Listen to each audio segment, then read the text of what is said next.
Hey, what's going on, everyone? Tom here, and welcome back to another episode of the Notorious EDC podcast. Today, I have none other than the man, the myth, Tim Reeve, on Zoom in the building, digitally and virtually. And I'm just excited to finally get to sit down with Tim. I've been wanting to chat with him in this style/format for a long time. And I'm just happy that you have agreed to be subjected to this, Tim. Thank you for your time in advance. No worries, man. I'm happy to be here. You got a great little podcast going. So thanks, dude. Yeah. I appreciate it. So listen, there's a lot of people that are new to the EDC game. And one of the ways that I've been trying to keep my finger on the pulse of this is in my Facebook group, I have people answer some questions about like who's their favorite maker and stuff like that. And obviously Chris Reeve Knives comes up a lot. And one of the other things that I see a lot is, I've just kind of been getting started in EDC, or I'm new to this and I'm trying to find out what I like. So I have probably like 2,600 or something people in there now. And there's so many people that are new to EDC, which is awesome because I think more people in the community is good. It kind of fleshes it out even more. And obviously, I think breaking the stigma, obviously not where you live in Boise, but here in like a city like New York or other large cities, breaking a stigma of knives being scary is really important.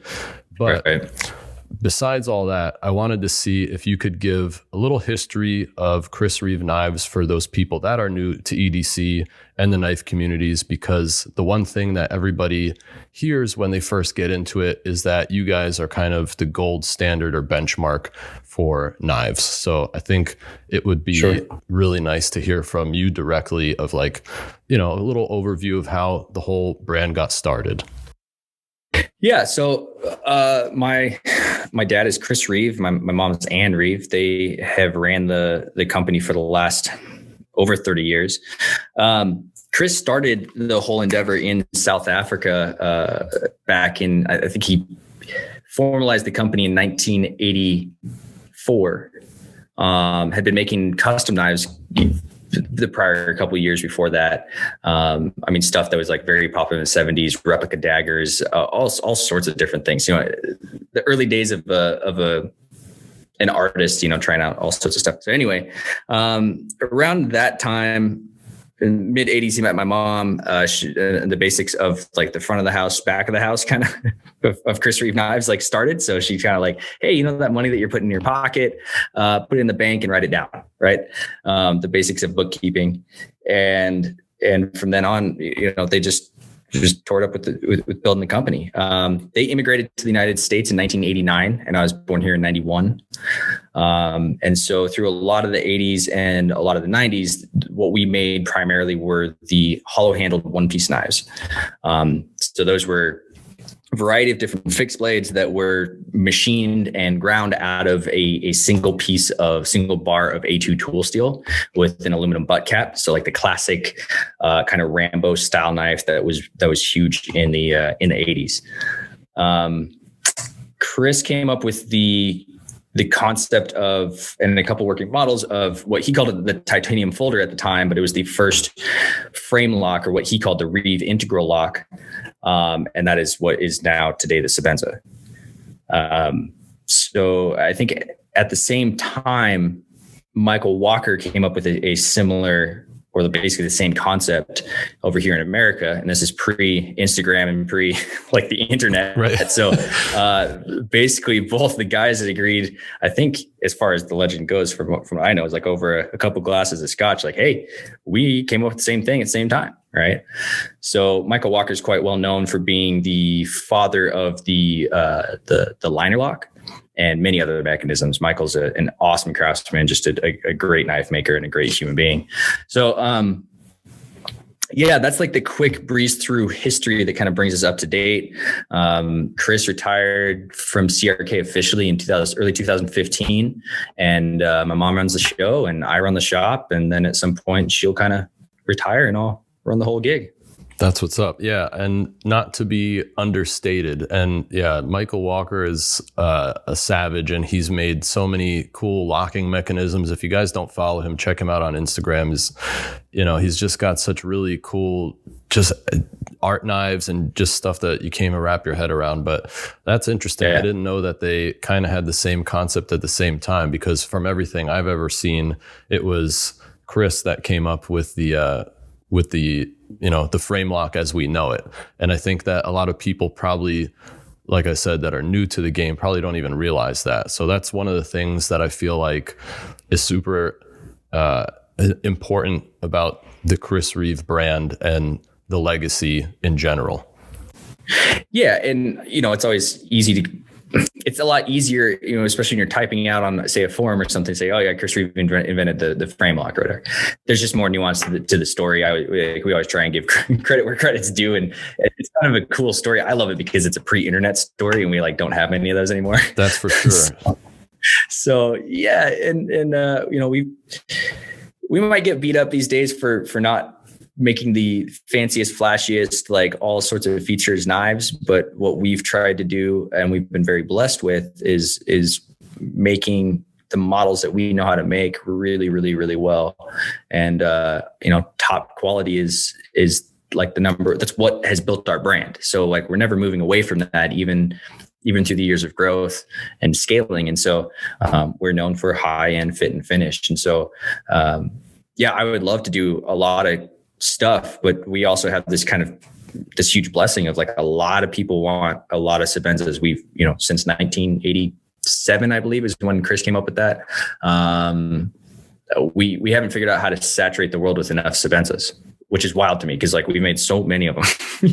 This is the things that you're saying right now are opening the doors to a few different conversations that I wanted to have with you. So I'm going to start one at a time, because there's so much to unpack from just that one thought.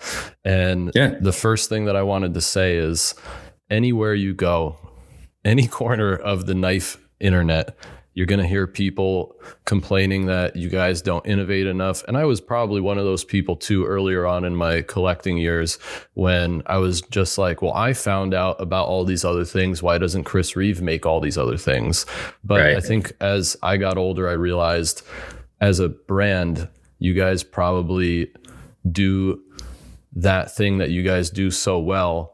And if you look around at all the dealers online, your stuff's always out of stock. All the Chris Reeve stuff is always out of stock. So it's you're trying to do what you already do at a higher volume. So, I think that's one place to start. Yeah. And there's maintenance of continually making something that we already make.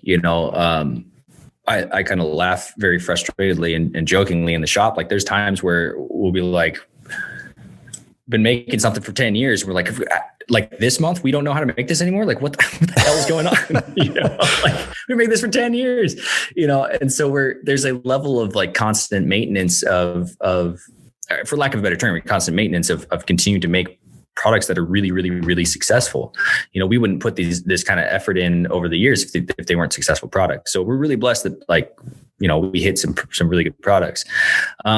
And to scale things takes a lot of effort, and it's slow and steady. And so, look, I know some of our core followers and fans, and even myself. Chris, we're always frustrated. We're the people that are pushing against the top threshold, the top threshold of our innovation. And there's so many things that we want to do, but it's I also have a huge backlog of orders that I'm responsible for. So I also have to fill those orders. If I go off starting to make crazy new things and I've got dealers waiting for orders for a long time, those are really tough conversations to have. Sure.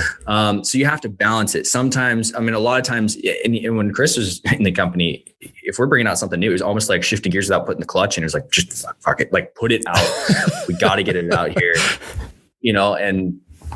and it's frustrating, but it's so that's the cost of innovation, right? That's something that's very much right up in my front view is, what is the cost of innovation?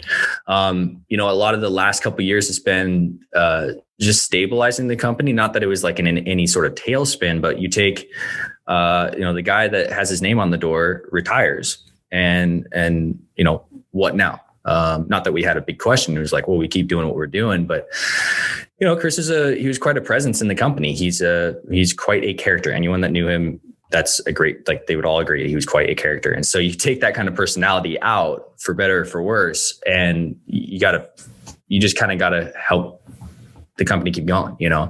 So my mom's done it. Brand. Yeah. And it was the right move. I mean, he was just so burnout, so done with it all. If it wasn't for my mom taking the company over, like, we wouldn't have Chris Reeve Knives. I don't think people understand that. Like, he was so close to just saying, fuck it, burn it down, liquidate it, I'm out. Wow. There's that much pressure in building something, and he just was wore out. Well, he's Goliath. A guy. It's a Goliath. Yeah. It's like everybody looks to Chris Reeve. That's the grail knife for so many people, And I think, like you said, you guys have so many dealers, and then you have, direct to consumer orders and all that stuff. That's actually, that's funny that you bring that up too. And I just saw, like, on Instagram, you guys added more space to your shop, which is amazing. Congratulations. Yeah, thank you. I'm so stoked. But the funny thing about all that is you get into these conversations with people about a knife brand that, say, is started in America, but they go to China to have stuff made because it's more cost effective. And I think you guys have confused people, like you and Benchmade have confused people into thinking that you just buy a knife vending machine and you just press fucking print, and then all of a sudden everyone has a Sebenza, when that's clearly not the case, because, just seeing the pictures of the shop, and obviously I don't know how much all this stuff costs, but it's clearly a lot of fucking money. And to have all these machines in there that take up a huge amount of space, and you have a bunch of employees, and you still trying to keep stuff in stock, which every time you put stuff in stock, it sells out. Even like I have my my new Insingo, the Glass Blast. I'm glad you got one. Yeah, I'm so glad I got it too. I didn't even know I was signed up for Knife Arts emails, because I don't really do people's like subscription stuff, because who needs another email? But I was like, oh shit, I should buy it. It's going to go out of stock. And I kind of deliberated, and then I bought it. And then, of course, it was out of stock like a few minutes later. So it's fact crazy. That I don't even know how many, I don't know if you guys say numbers of how many were released or whatever, but obviously there was like at least 10 dealers that had them. So there was a good chunk in the world, and they all sold out. This is what I'm saying. I can't remember exactly. So that whole sprint run was over 4 SKUs, right? So there's large and small Sebenza, Tonto, and Insingo. And I think what ended up going out into the world was just over 1,000 knives combined, all 4. And I can't remember what the spread between each one. It wasn't even. So that's not many at all then. No. And there's still a couple of dealers that are still like getting some of them. Some of the international guys will start getting a couple shipments. So for anybody that's still looking for them, they're going to keep popping up like little Easter eggs here for a little bit longer. That's awesome. I was funny. We're talking about it with the like our fan page. It's like, I'm not good at making memes, so I was like, dude, I've got a perfect meme to make. It was like the fan page was like the Eye of Sauron. Like every time somebody would be like, oh yeah, like Knife Ship Free have them, or Knife Art has them, it'd be like the Eye of Sauron would like move to that dealer. Like, we bought Spirit Runs. It's just so awesome and frankly hugely humbling that like we can come up with a little project like this, and people are so down, like so ready to buy. I mean, that's insane. When you do something well and you guys have great customer service, that's a winning combination in my opinion. And I'm so glad I didn't sleep on these. I was like so nervous, and I DM'd you or whatever. I was like, is it going to be too shiny? Give me the answer, and you're like working, and I was just like, fuck it, I'm just going to buy it.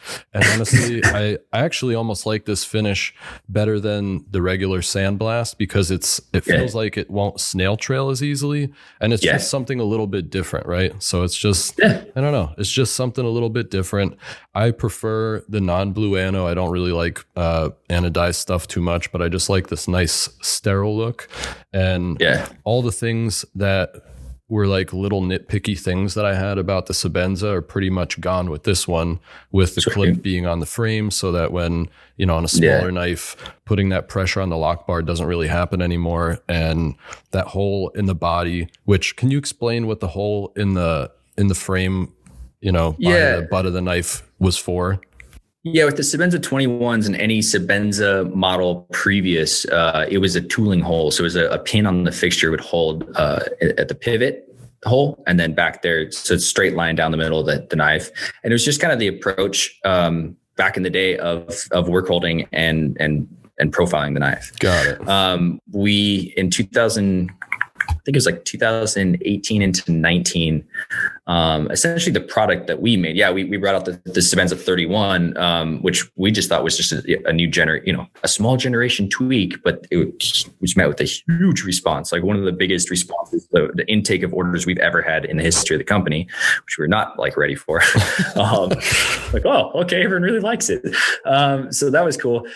But that year we redid a lot of our tooling, a lot of our fixturing, to get back to a style of work holding that was much more similar to how Chris used to build fixtures back in the day. Big steel plates, steel pins. There's a couple people that are around the shop in the meantime that we're moving a lot of our fixtures to aluminum with steel pins. And so your like pin locations move all over the place. The fixtures wear out every 2 years. I mean, it's not a great way to go, because we cut only titanium and steel. Like if you're cutting aluminum, you can hold it with aluminum. That's fine. But in this case, it's like building a house on butter. Right. So yeah, we also had like a massive machine crash, which cost us at least $1 million. Oh, perfect. That's what everybody wants. Yeah. We had 2 machines, probably $500,000, just under $500,000 worth of like a horizontal milling machine and a new vertical milling machine hit the floor. And within weeks, we crashed our other horizontal that was kind of like the one leg we were standing on. Damn. And so in the middle of that, so on that machine, and just long story short, it's like on that machine, we had all these different fixtures. It had 6 different products. It was like various Numzon handles, Cozy handles, and all sorts of stuff.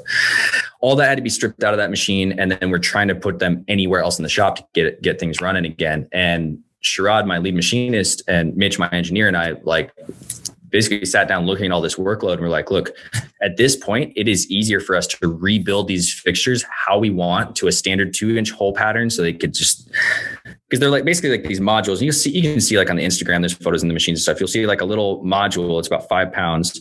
And then that's set onto a steel subplate. And that steel subplate has an interfacing hole pattern. It's just a 2-inch by 2-inch hole pattern that goes onto the subplate of the machine. So what that means is like, I can basically, Tim, I'm not going to lie. Yeah, no, it's like, if I could show you, you'd be like, oh, that's really now it looks like Legos. Yeah. So we moved it to this place where like, now it's like Legos. So I can take those fixtures and put them on any machine, as opposed to like kind of having to really rebuild stuff. So anyway, long story short. No, that makes sense. Let's make things work a little bit smoother, or a little more streamlined. And more flexible too. So when like bad shit happens, like we can bounce into different places. So anyway, long story short, like, yeah, we came up with the Sebenza 31 in 2019, but really the product that we made was like this standard fixture module size.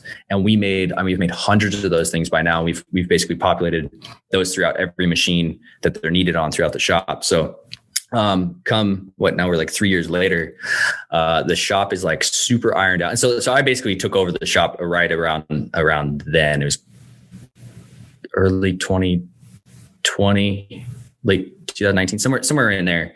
And, I took over running the shop, and we've really like turned it the right direction. It's been a lot of fun and, a lot of hard work, but like we have machines basically set up making things consistently. So before, how I described it is like we had like one long pipeline, and you'd have to like schedule things in before and after each other in like one pipe.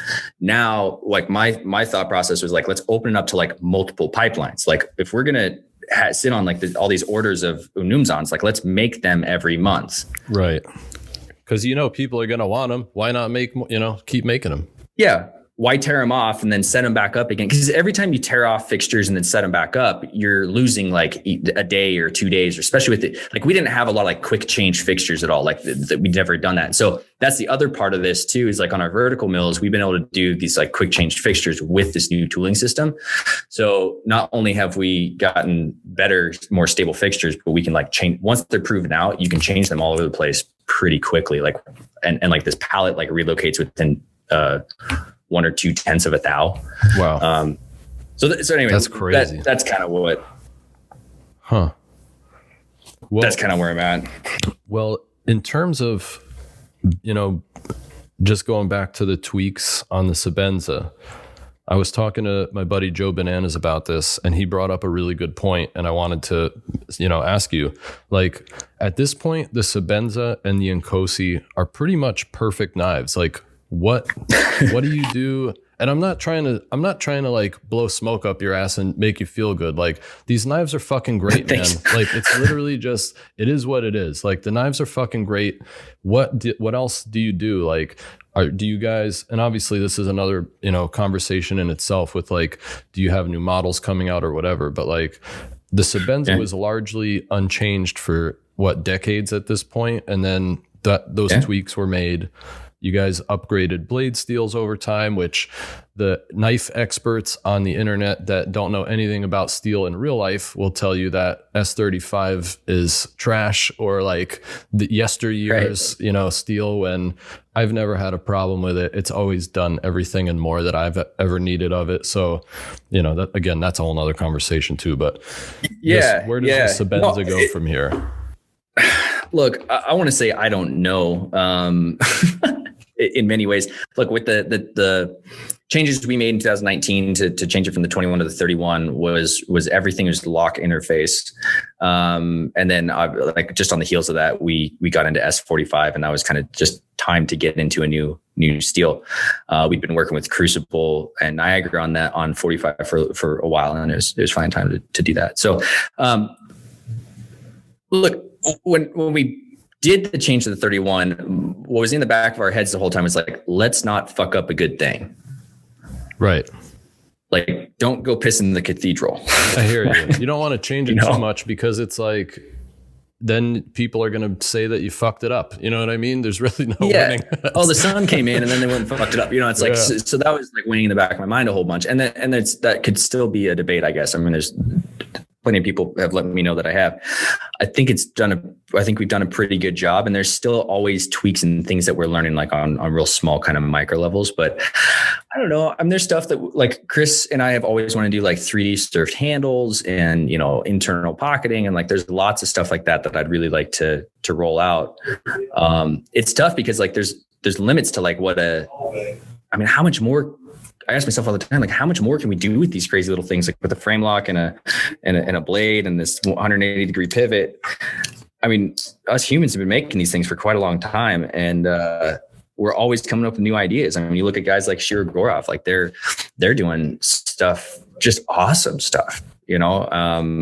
I love seeing more, and this is something that like Chris always wanted, was more of the industry making good knives, making high quality knives. He always challenged the industry with that. And so now we're seeing this rising tide. Like, there is a lot of good companies. There's so much good stuff out there, man. It's absolutely insane. I'm farting around with my brand new Koenig Arius, that's sitting on my desk. Like, Bill dropped it off yesterday. I'm like, what they do over there is insane. Awesome stuff. So, I think at this point you have your styles. And so like, look, I have over 30 years worth of history and like a school of design thought, I guess, that Chris developed. And so like, we're always going to make knives that fit within our style. Yeah, I get that. Well, yeah, man, it's like, I would like to be able to say, oh yeah, there's this and this and this is like big things that we're working on. And there are some things that are way off in the horizon, but honestly, like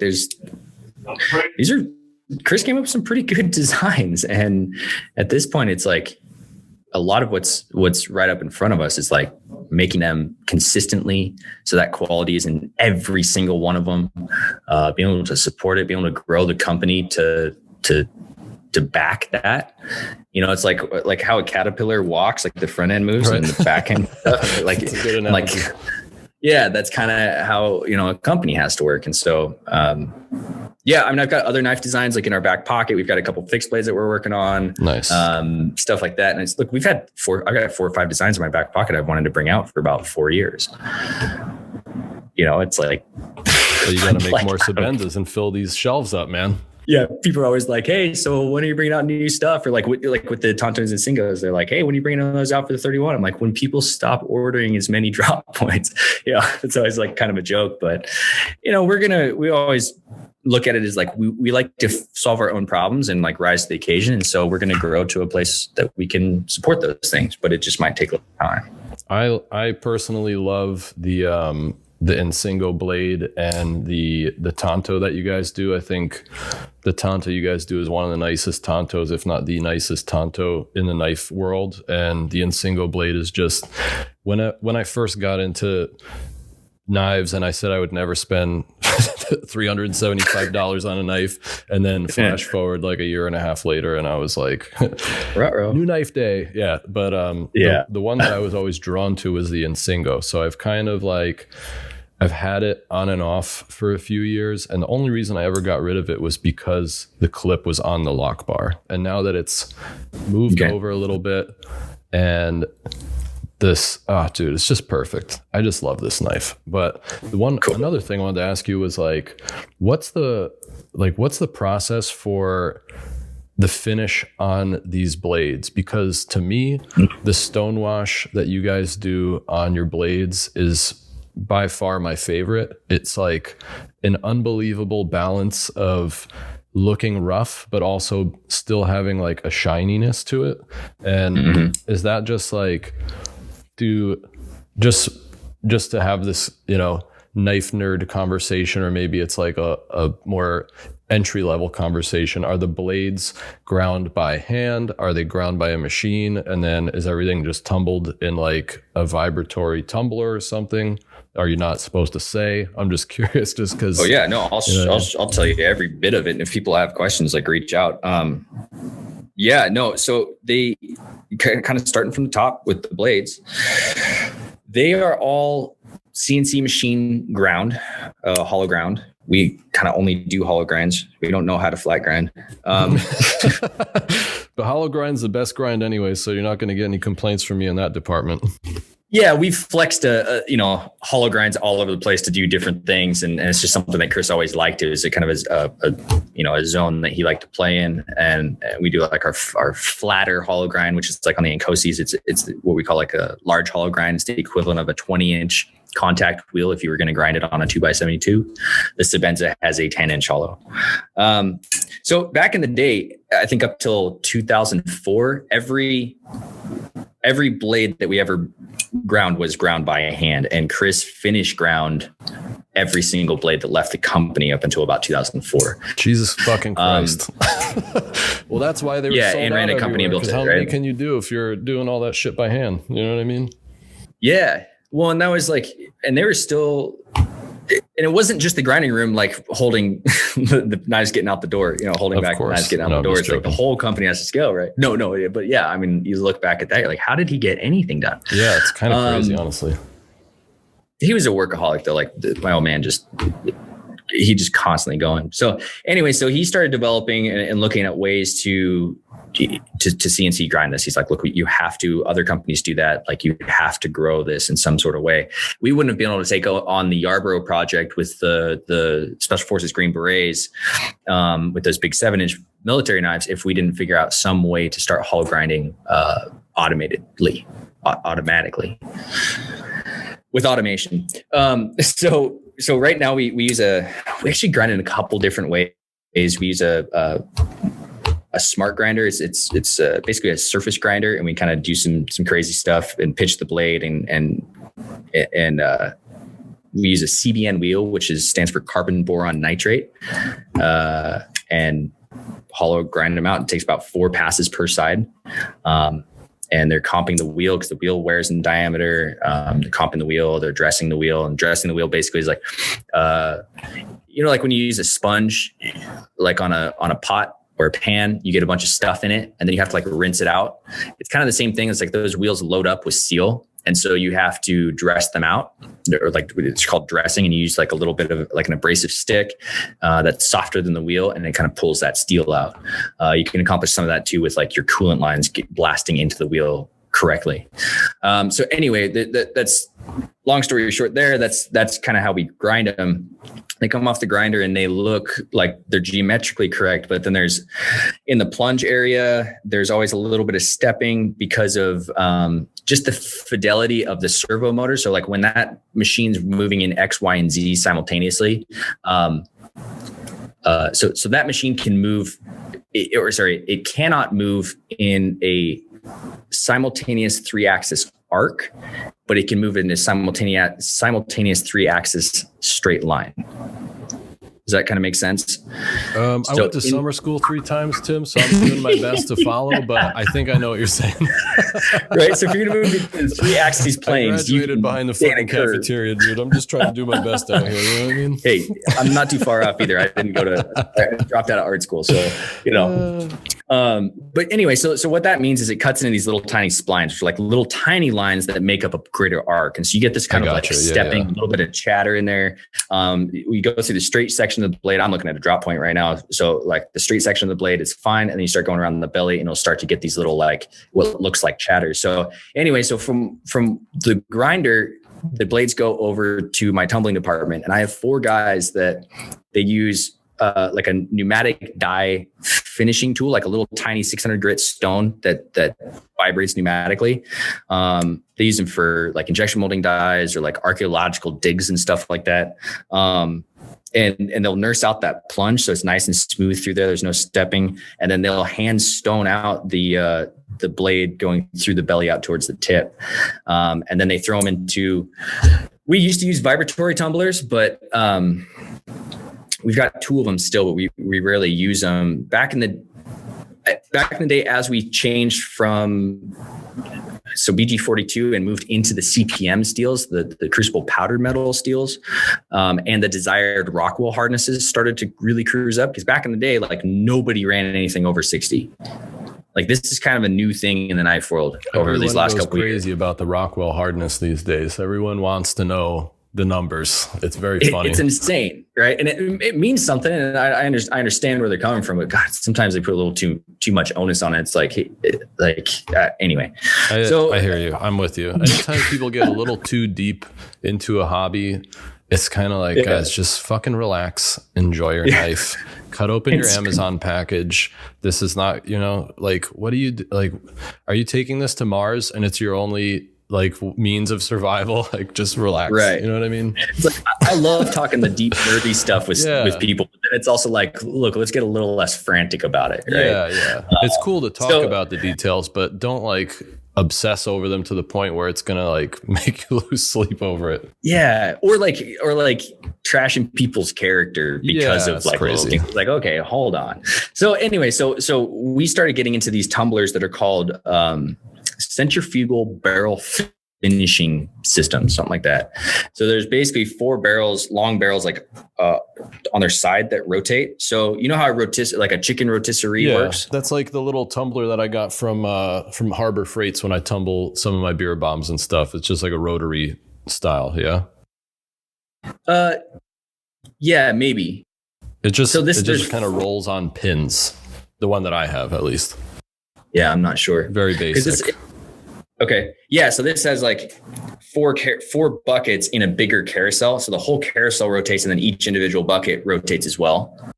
And I should quickly just interject that I know that at the Chris Reeve shop, there is much more sophisticated tumblers than the $60 fucking thing I bought at Harbor Freights before I get roasted for that. I'm just saying in terms of the direction that it spins. Yes, exactly. Yeah. So it's rotating like horizontally, oh my God. to where you're looking at it. For that, Tim. I love it. I love it. So we have 2 of those. One's a bigger one and one's a slightly smaller one in volume size. And basically it's a 2-step tumbling process. So we used a ceramic media, like a ceramic stone. It's synthetic. That you put a handful of blades in one of these buckets. And it's a big bucket that's around about 2 feet long. And maybe like the internal diameter is like 6 to 8 inches. It's like a hexagonal bucket, and we'll put like 6 or 7 blades per bucket. So it's not like you're piling a ton of these in. Not a ton. That's a very little amount. I thought you guys were going to do like 100 blades at a time when you tumbled. That's crazy. No. And it's like, so 7 by 4 buckets, you know? And so like, this is like artisanal batch tumbling. Yeah. Handcrafted farm to table in single blades. It's like, it drives you crazy. Sometimes you're like, man, we could do this more and put more of them in there. But that's so what happens when they bump into each other is they'll end up making bigger zingers, like bigger scratches. And so you're trying to get this perfect pattern on there. So we use like a rough cut media for there. They'll pull the blades out, kind of inspect them, and then they'll move them into the next tumbler, which is a little bit smaller. And it's got a smaller media that's got a little more polishing than cut. So that's kind of like, very loosely what you would call the two values of media is like, how much does it cut versus how much does it polish? Very simply, like you get talking to the media guys and there's a lot more to it, but, so it's just that 2-step process. And then they pop out of the tumbler and they're heavily inspected by eye, any little extraneous scratch. I mean, I always joke that we take the knife from a couple million scratches and put a couple billion scratches on it. And then we're still looking for scratches, you know, but that's what it is. So that's a lot of the process there. Then they're putting like little foam, we call them combs, but it's just like a chunk of foam where you put slots in it. So they don't bump into each other after that. Like there's a culture around here that's very anal about holding the parts and moving the parts. Like if you walked up and you're a new guy and you like grabbed all those out of the comb and just stacked them on top of each other and walked across the street, like somebody might slit your throat. People would be upset, rightfully so. Yeah, I mean, you just find yourself like bleeding in a dumpster or something. Like there's this, and it's awesome because you have to have it like that. The same thing with the titanium handles, especially the older style sandblast. Of course. You know, they can scratch into each other. So we've got a really good culture of keeping things separated, and like there's borderline clinical OCD in a lot of the shop, which is just awesome. I appreciate that and respect that as a person who obsesses over details. So I think that's awesome.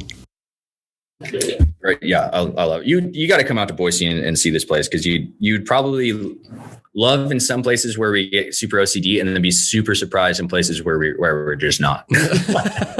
Yeah, man. As soon as it's not minus 4,000 degrees up there, I'm on my way. I promise. Yeah. Well, it's like only 30 in Boise right now. So my place, that's the same here. Yeah.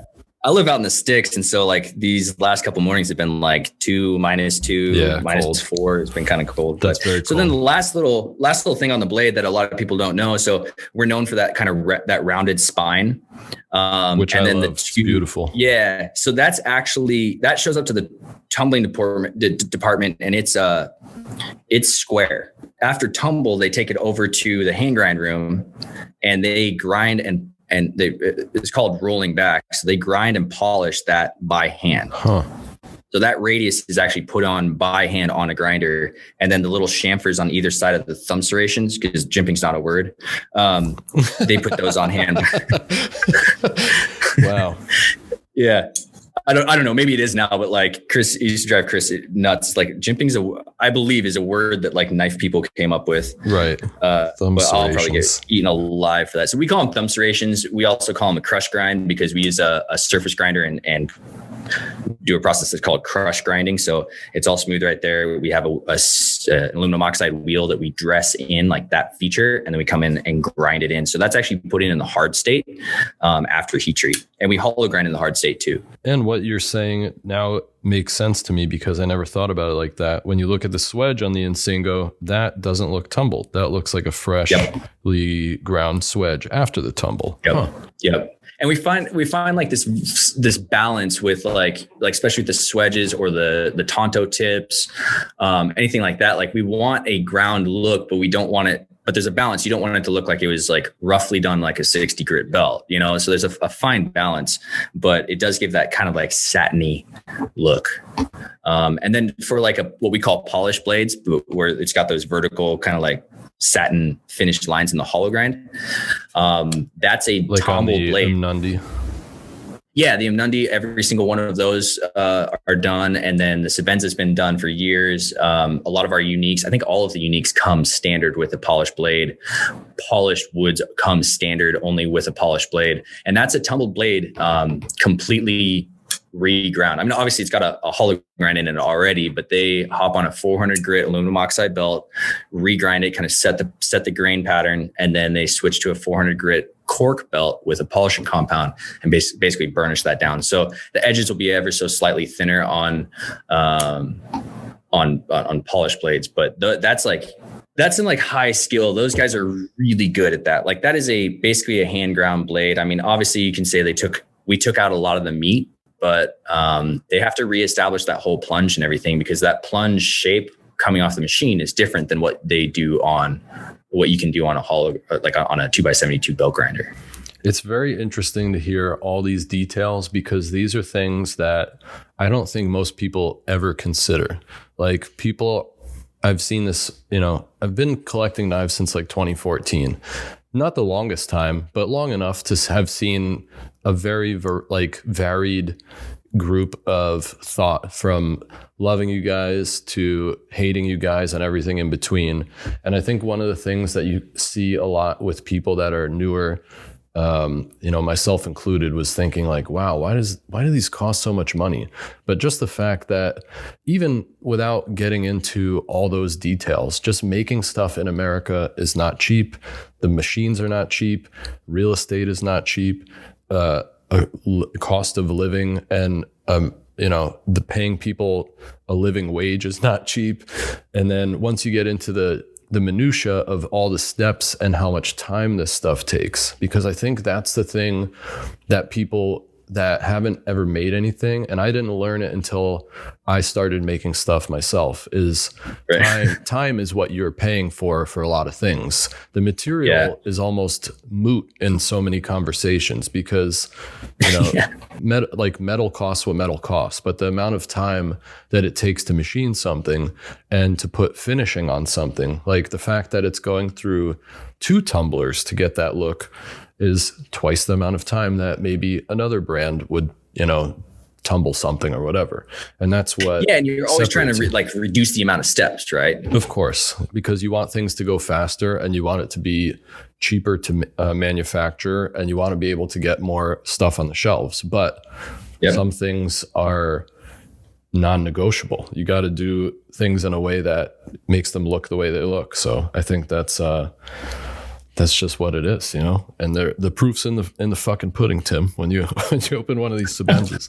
But the other thing I was going to ask you is, like, this is one of, like, speaking of hearing people's opinions all over the internet, one of the things that people probably give you a hard time about more than anything, from what I can see, is the lockup percentage on the frame lock, because everybody's got their opinion about how much lockup, how should it be early lockup or whatever. And again, for people that are newer and might not understand what I'm talking about when a frame lock opens and the lock bar engages with the blade. Most people, and by most people, I say a group of people in the knife community would say that early lockup is preferred, meaning that the lock would catch the blade sooner and not travel as far, because I think the thought process is that over time the face will wear off and then it'll travel across the blade. I don't know if that's ever happened to me, and I've had some knives for a really long time, but I know that a lot of Chris Reeve knives that I've had, the lockup has been like somewhere toward the middle, and it's never been an issue for me personally.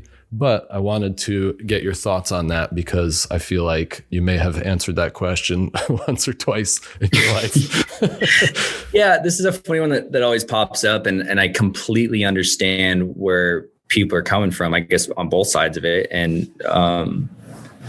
you want that lock to lock up and you want it to last forever, right? Like you'd rather wear out like your usable edge, sharpenable edge of that blade before your lock runs out. And what the problem is of it running out is, like, so say that lock goes all the way so far that it hits the front handle. And their handles, they're not scales. Not fucking scales. Scales go on top of things. Dragons have scales. I love it. They're handles. If you have a liner lock, then you have scales. If there's one thing I want from you in this conversation, Tim, it's to not hold back. Don't worry, I won't. It's not really my nature too much. Good. Anyway, I just took as a side, I just took a personality test, just out of shit. And my politeness is like in the 4th percentile out of 100 people. Wow. Which is weird. And they define it not as like your manners and stuff, but like, it's like highly disagreeableness, which is weird. I didn't think I'd be like that. So I don't know what my old man's was. It must've been 0 or 1, Anyway, so yeah, that was kind of a funny one. I need to take one of those. I'm scared to see what it is. Dude, not to plug something weird, but like, what is it? Understandmyself.com is the coolest thing in the world. Shit, I'm gonna do it You'll learn a lot about yourself. And then you can send it. So my wife did hers, and then you can send it to each other, and it'll pair them up and kind of like line them up next to you and show you what yours looks like, and then theirs, and then kind of speaks to like what may or may not work. Where you guys are going to bump heads in your marriage. That's funny. Yeah. And it was like dead on. It was really wow, cool. So I'm not usually big into that kind of stuff, but check it out. It's actually pretty cool. I definitely will. Anyways. So what you don't want is that lock going all the way over to the point where it hits that front handle and then starts to introduce the lock rock. So like that blade is now loose when it's fully locked up. Like you can, hold it by the handle and shake the blade, right? That's lock rock. So this then became over the last 30 years, really, is like frame locks started getting more and more popular. Liner locks started getting more and more popular. Definitely the last 20 years, this conversation came up a whole bunch. Like you can find in the early days, like people have been arguing about this so long that it's like back on early days blade forums. Our thought process and Chris's thought process was like, have it lock up properly. Like get a good lockup on there and then design it so it doesn't continue to wear. So it's That's too simple. I hate that explanation. It's like, it's not a problem if it's got good lockup and then it doesn't continue to get worse. Wow. Or if it works in just a little bit more, but it's not going to go to like, it's a ramp on the back of that blade. You would have to take off like so much of the lock face. I think this is like random, but it totally goes with what we're talking about. I randomly was on Facebook like last week and JB Stout was on Facebook Live. So I was like, oh, let me see what he's talking about.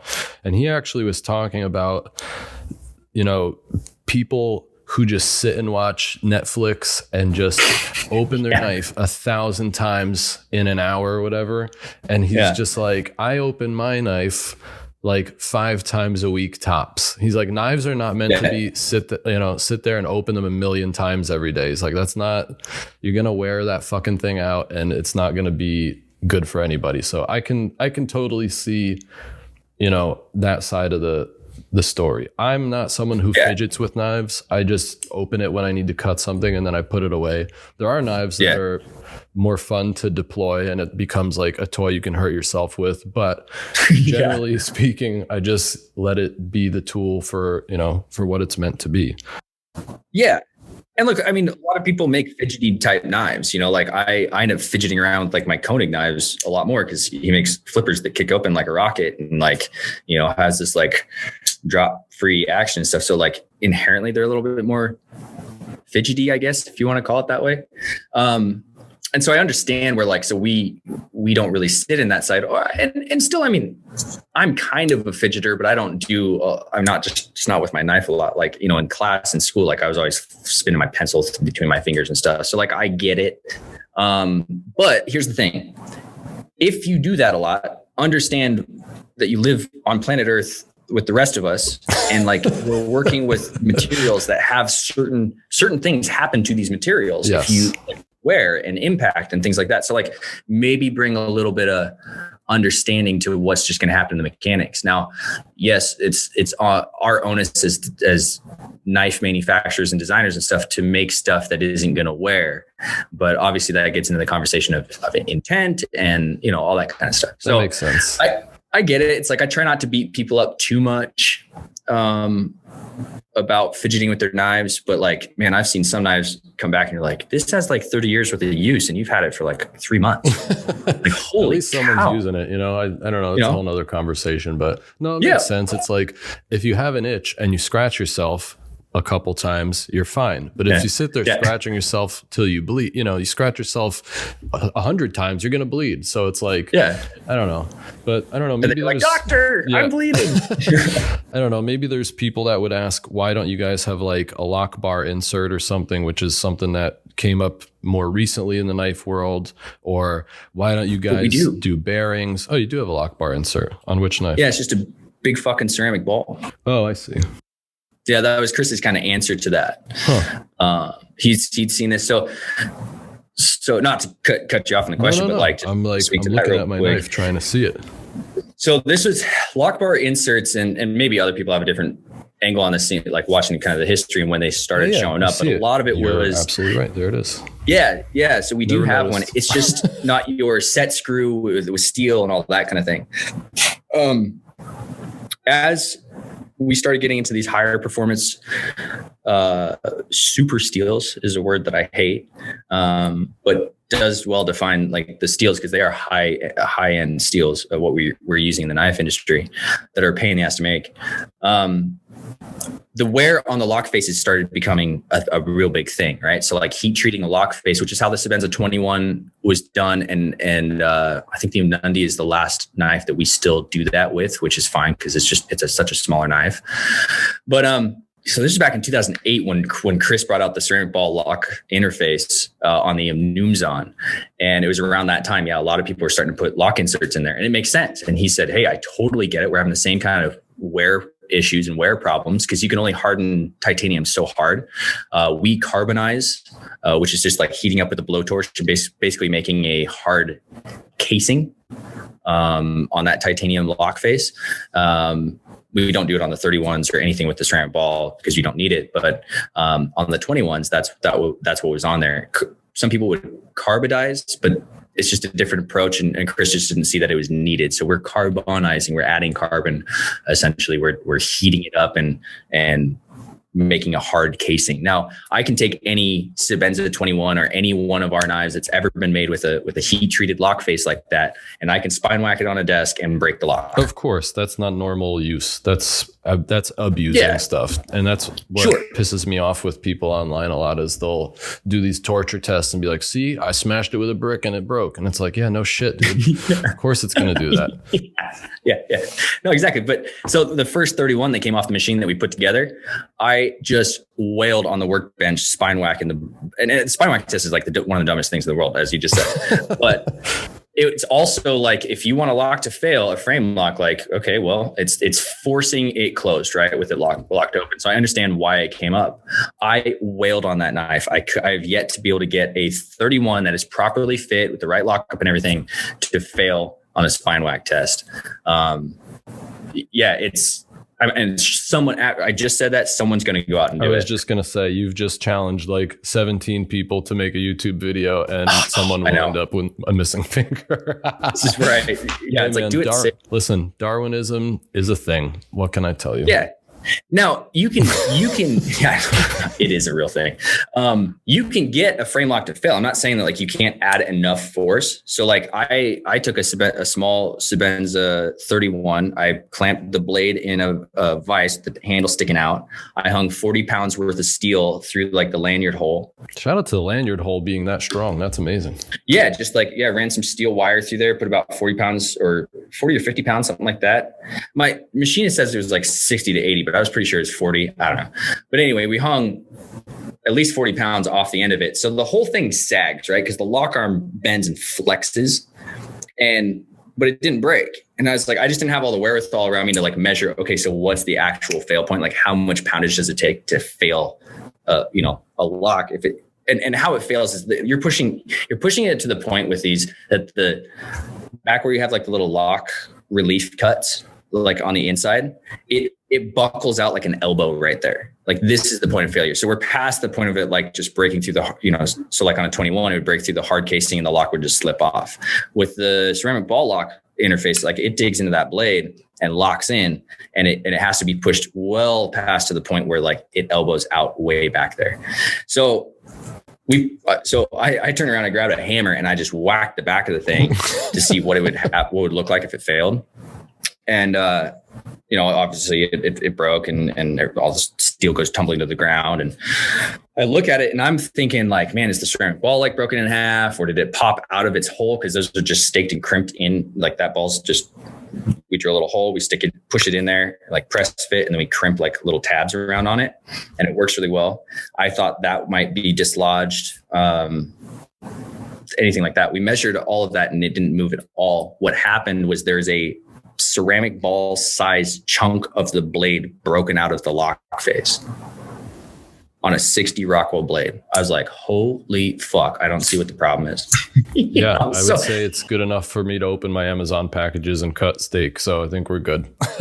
Yeah, so that's the strength difference that you get between a 21 and a 31, So anyway, so that's kind of the thing there. And so that was Chris's answer to like the whole lock insert thing. And look, guys are doing, like, I've got this Koenig right here, and I know Bill's process on making those lock inserts, and it is hard. Like, they do an amazing job, and there's plenty of guys in the industry that put a lot of effort into those lock inserts, and it's awesome. Like, go for it. I don't knock it at all. Totally. And talking about the strengths and the differences and the new stuff that's going on with the 31s. I know that we've had this conversation before, but let's make it public. Just me literally being on the Chris Reeve Facebook group and seeing people going absolutely fucking nuts about the quote unquote new pivot in the 31. And then I messaged you and was like, is there a new pivot in the 31? And you were like, no. No, there's not. It's the same pivot bushing. It's the same washers. It's the same pivot hole. Like, the only thing that changed on the blade was the location of the detent hole for when it closes in the detent position. Got it. So not a single thing's changed. Case fucking closed, everybody. Stop messaging Tim. Let him live his goddamn life. Enough of this. It's just so funny. So funny. Well, and so many of these answers could like just be, or questions could be answered if you just like email us and be like, hey, has this changed? We're like, no. Or why would they do that when they could just go crazy on social media and just say things that they have, no frame of reference for? Like, let's ask, like, let's muddy the waters and ask 1,000 people that might know, as opposed to asking like the one couple or like the couple of people that like do know. Yeah. I don't know. It's funny. Human nature, I think. That is very silly, isn't it? Would you guys ever do ceramic bearings on your knives? This is a question that I have always been curious about myself. Yeah. No, so I don't know if they're ceramic, but we have one knife. It's called the Tylock that did have bearings with a Delrin race, and it was just something that Chris wanted to play with. That knife was a concept knife anyway, and so he's like, hey, let's throw a couple fun things into it. So we did that. I never handled one. I bet they were smooth as shit then. I didn't even, and these are obviously smooth, but ceramic bearings are just different. And the way that lock engaged was just so cool. I remember I saw it quite a bit, but it was like a little too out there for me personally, but always cool. I'll have to send you one. I've got one. I'll let you play around with it, because you'd get a kick out of it. Unless like the size of it, like it's way up your alley. Yeah. And that's, I like the small knives. And, I remember you got mad at me because I asked you if you would make a smaller Impinda, and you're like, I'm not making it a fucking quarter inch smaller, but I just, I know you're just joking around, but still, that's one of those things where I'm glad that I actually brought this up, because I have that in my little notes here too. The Impinda is such a sick knife. And this is actually really interesting because the guy, Harsey, is it William or Bill? What's the Bill? Yeah, Bill Harsey. Bill. So Bill Harsey did he design the whole knife, or did you guys kind of collaborate on it? Or I don't know what the exact story is, but yeah. So he came up with the mechanism and the overall like general design, and then kind of very similar to like with the Green Beret knife in the Pacific, so like back then Bill comes up with a good pencil sketch. So what's cool about Bill is he grew up in his family logging company, but also went to University of Oregon and has a Bachelor of Fine Arts degree. So he wears a logging hickory shirt to the shows, but he's a lot smarter than he may let on. And I love that guy. He's got a little twinkle in his eye, and he is way wicked smart. So he pencil sketches to exact scale all of his designs, and then he'll then make a Lexan or plexiglass pattern or model of that. And he's got this one wall in his shop that's just covered in these things, back from like early 80s all the way up till now. And so it's really cool. You see this variation or various variations of his designs over time. So with the Impinda, that was a similar thing. We were at one of the SHOT shows. So we brought that out in 2018. So I think it's SHOT show December 2017. We were talking about doing some sort of slip joint. Slip joints were real hot at the time. We felt, hey, maybe this is like a time we could actually hit a trend on time, which like we haven't done since the frame lock. And so, Bill really wanted to do one, and Bill's been making slip joints since like before Chris Reeve was making knives. I mean, like before I was born. He's one that knows the mechanisms really well. And, so we were looking at like a French fit or like a 45 style, where it's just kind of a lug that drops into a notch on the back of the blade. Very classic kind of take, but we were going to do it, in our style with titanium handles and modern blade steels and all that kind of stuff.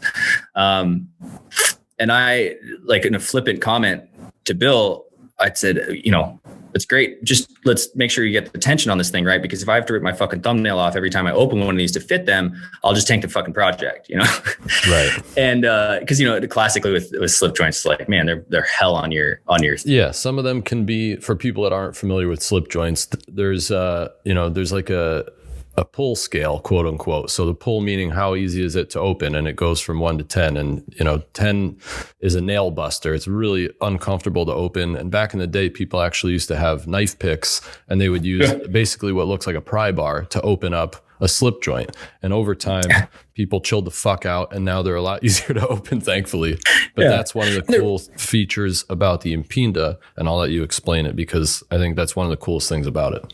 Yeah. So like one of the reasons why, because people would say, well, okay, so why were they so hard to open? Well, when you're working with a single spring, there's just one back spring in there. So when you kick it open, you're also having to use that same spring to keep it open and not have a super light tension that it flops closed or closes really easily. Like that's where the lock back was developed, because you could open it up like a slip joint, but then it would lock open because, maybe you're using your slip joint, you go to twist, you're taking a heavy cut, you go to twist, and it just rolls that blade and closes on you. Yeah, you don't want that. That's a problem. Yeah. So that's like, this is the little paradigm that like a slip joint maker is working in. And so I feel very underqualified to like even have this conversation, because there's so many people out there that are way better at making slip joints, and they're probably rolling their eyes at me right now. But we thought, let's try and make one. So I feel like you are allowed to talk about knives, Tim. I feel like no one's going to be mad about it. It's going to be okay. Yeah, I try to just keep to things that I know about. I'm pretty good at people that know me. I talk about things I don't know about, and I get in trouble.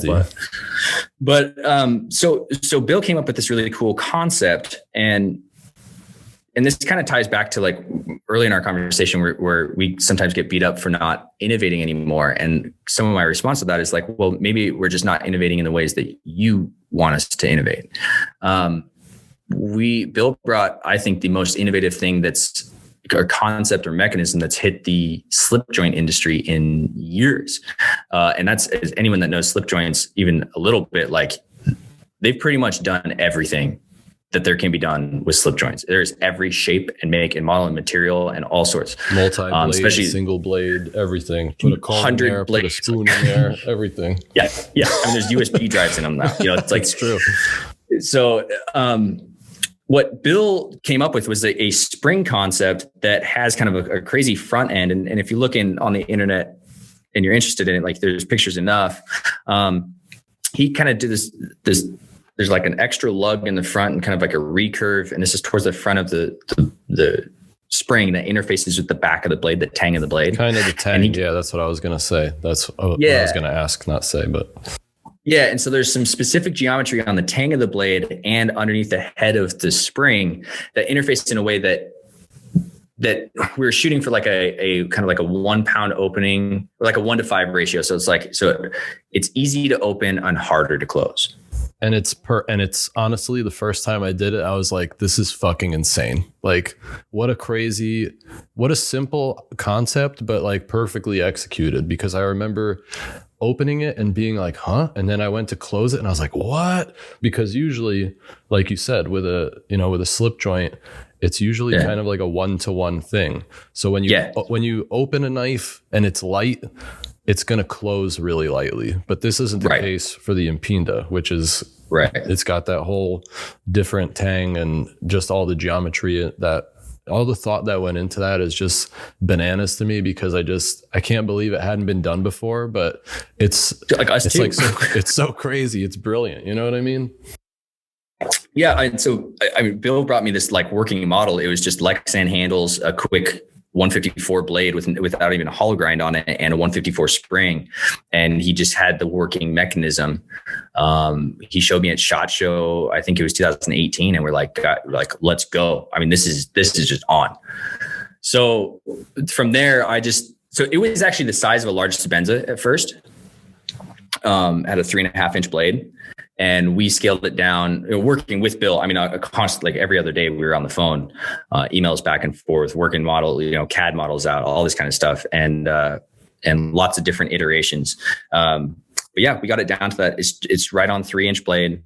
And it's surprising because it's a hair bigger than a small Sebenza. Because when you look at it online and you hear slip joint, you think, oh, this is going to be probably 2 3/4 or whatever, even though it says 3 inches. For some reason in my head, I just kept thinking it was going to be a smaller knife. So when you showed me it in person, I was like, oh shit.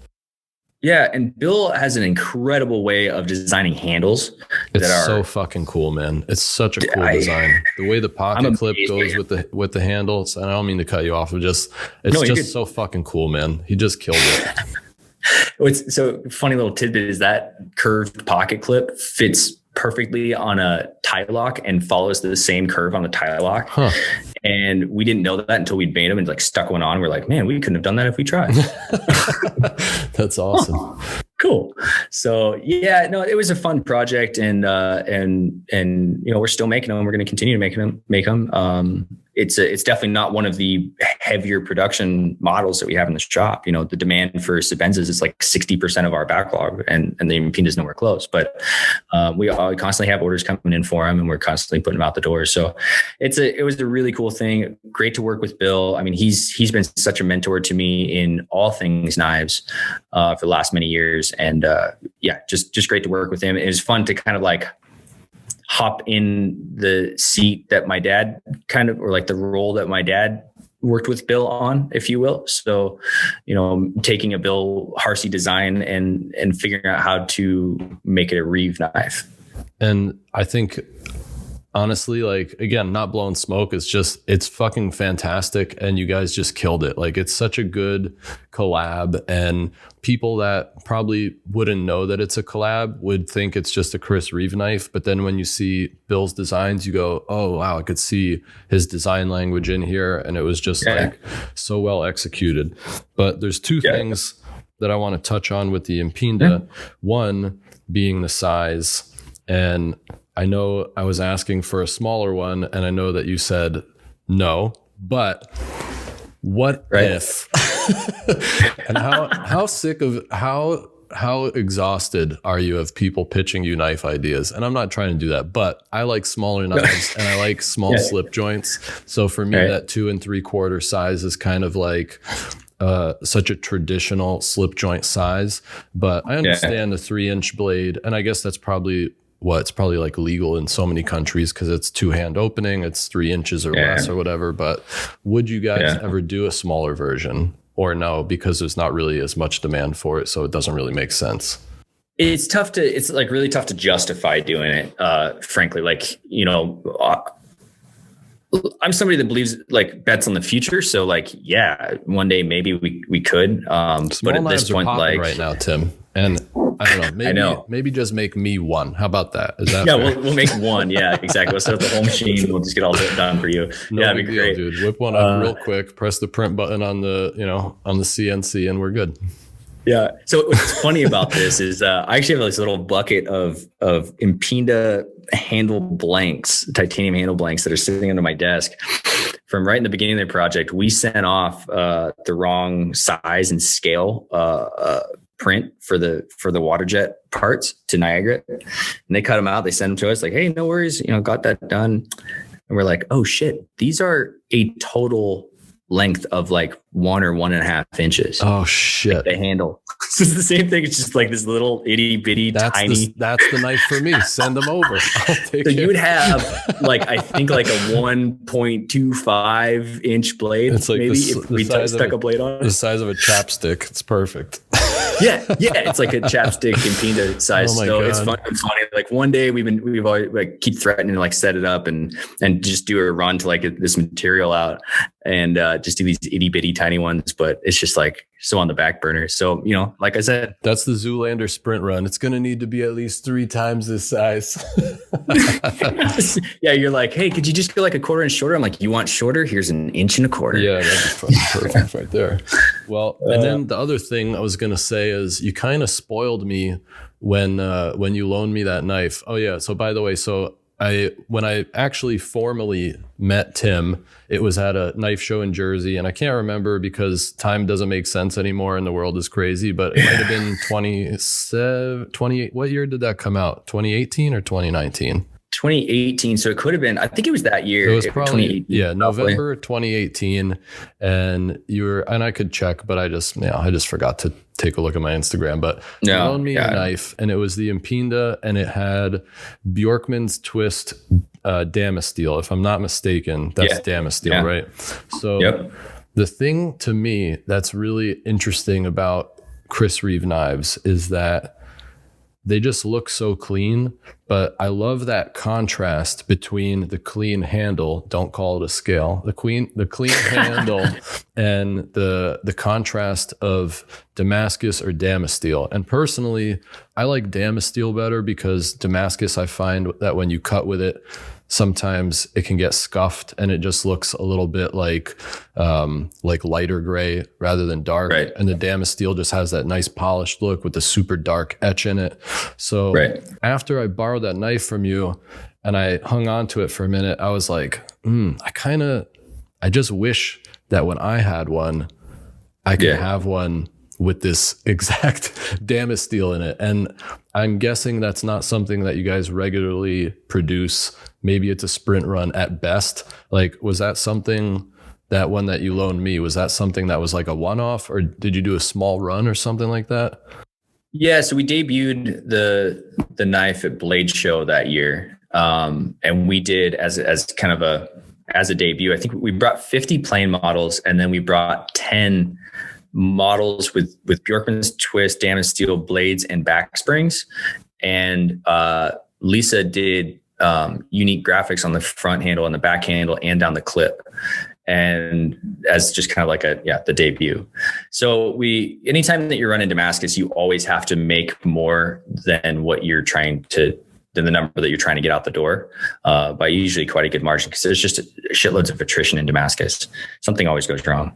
And so there's some leftover springs that there's like a tiny little flaw in the Damascus, not it's not like Damasteel's fault, but like just in the etch and like how it came out. And I was like, okay, so sweet, this will be my set. And I put that together and that became my knife. So that is the only plain handled Damasteel blade and spring Impinda in the world. God damn it, Tim. Oh yeah, and the spring had the matching. That's right, the spring had the matching Damasteel. Man, that was so fucking cool. I'll have to post the picture of it again so everyone can see it, because it's pretty far back in my feed. But man, it was such a nice knife. But and you took gorgeous photos of that thing. Thanks, man. I was like, get it to this guy because he'll know how to do it right. But that one, or not that one, but are there other Impindas with Damasteel? Maybe not the spring, but at least the blade. Or is no, that none of them that aren't matching blade and spring. So there's just the 10 uniques with matching blade and spring, and then this one. So there's only 11, I think, that ever went out the door, like with damaged steel blade and spring. Damn it. Yeah, Tim. it's an elusive one. That is elusive. That's about as elusive as it gets, almost. Yeah, and it's actually sitting right next to me here at my desk. Cool. Well, that dream's dead for me. Thanks for that. And, I'd like to do another run. I mean, after talking to you, it was like there's so many guys that really like this like clean, understated fancy, like this kind of urban. That's what it is. It's not flashy, but it's like an understated fancy vibe. And you know what? Yeah. Knowing sometimes I have to chalk up my hopes and dreams to just not being practical. I understand that there's not as many people wanting it as a Sebenza. I'm a reasonable person, but it doesn't change the fact that I still want one. But I guess what I'm trying to say is if I hadn't heard you say we're not making a small one, I might hold out and say, oh, maybe one day they'll make a small one, I'll get that. But knowing that it's not going to happen, and lately I've been kind of dancing around the 3-inch, 3.25-inch mark with some of my knives. I've been carrying my Peña Mula a bunch, and that's like 3.25 or something like that. Yeah. It's kind of like in between a small and a large Sebenza. So it's big for me, but I've been really enjoying it. And I just remember rocking that Impinda for the week or whatever that I had it, and I was just like, man, it's such a nice knife. So I feel like, damn it, if I could get one with some Damasteel, but I don't know. I'd like to do a run again at some point. Like, I'll hold my breath for now. Yeah. You might turn blue, but yeah, I'd like to do one at some point. Yeah, it was cool. It's the Damasteel is awesome. It's in some ways like tough to work with, but it's just so amazing stuff. And it performs so great.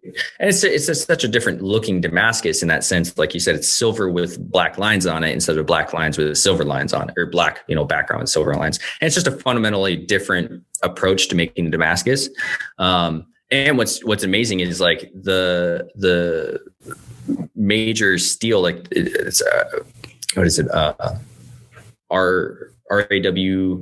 34.